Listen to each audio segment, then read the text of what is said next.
Hey children, welcome to Chandamama. So here I am with yet another story. Terror on a winter night.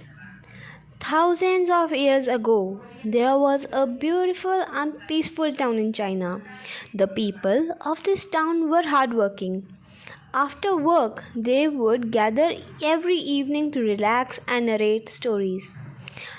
During summer season, the young and the old stayed outdoors till sunset.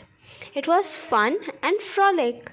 Youngsters pranced around in the fields and the meadows. Little children sat on the grandparents' lap reciting rhymes and singing songs. The winters were very cold. Most people spent it indoors, warming themselves at the fireside. They drank pots of hot tea or warm wine to keep themselves warm. Then, on a very harsh winter day, something terrible happened in the town.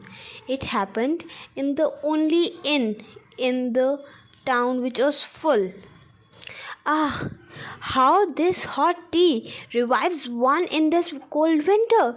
I couldn't travel further without it, commented the trader. Yes, I know. I had a difficult time finding my way to the inn in this snow, said another man. A teacher chipped in. On my way back from the school, my foot got stuck in the snow. When I tried to lift it out, it only sank deeper. I panicked. Just then, I found a pole nearby and I used it to save myself. Thus, the men in the warm inn cheerfully exchanged their experiences. Suddenly, there was a loud noise.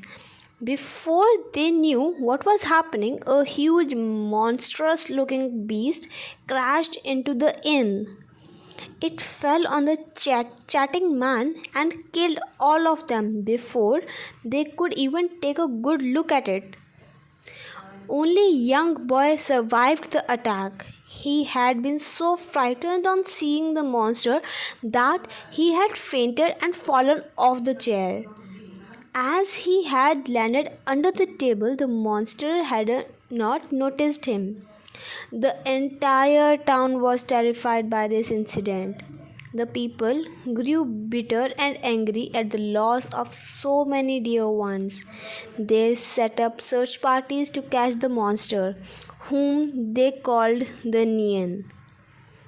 But though the search parties looked everywhere, they couldn't find it. For the rest of the winter, everyone stayed indoors. The streets wore a deserted look in the evenings.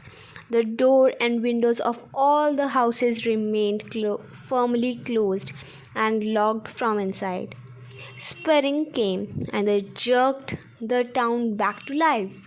The fields were a lush green once again. Tiny, colorful blossoms nodded their heads in the cool spring breeze. Animals and insects darted all over the place. Now the people came out of their houses. It was time to sow seeds in the field.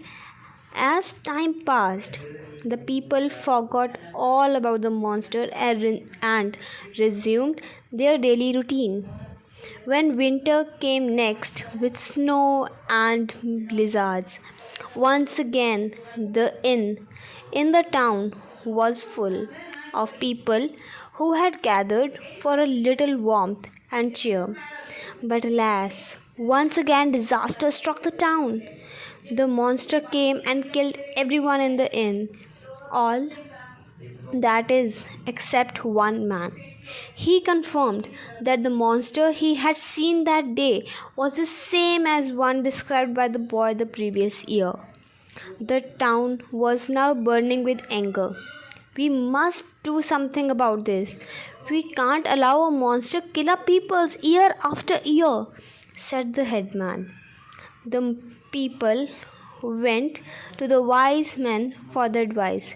The wise men said, did you notice that on both the occasions the Neon attacked us only towards the end of the winter? Let's be ready for it next year. How should we prepare to face the monster? A young man asked the wise man. The color red repels evil. Red banners disturbs all creatures. Also, blooming sounds break one's confidence. Firecrackers frighten everyone. Now you know how to prepare yourself, replied one wise old man. When the next winter came, the people of the town were ready for the neon. Soon it was that day again, the day when monster had appeared in the previous years. All the children and women stayed indoors. The men were outside. Some of them held swords, firecrackers, and the torches in their hands, while the others had huge drums and sticks. Some carried large red banners and others had gongs. Suddenly, there was a dazzling flash of light. A loud, blood curdling roar followed. The neon had arrived. The fierce looking monster with smoldering eyes had a large bloody mouth appearing from nowhere. It had huge paws and curling ugly claws. A pair of enormous wings flanked its back. It charged at a group of men who had swords in their hand. Before it could do anything, hundreds of men surrounded it. They beat gongs and drums and waved huge red banners. They threw heaps of lighted crackers at it. Now the neon was frightened. It roared in terror. The huge red banners blinded its vision. Its body jerked at noise made by the bursting firecrackers, the drums, and the gongs. It turned tail and fled. The men were joyous. The lion is gone. It will not dare come again.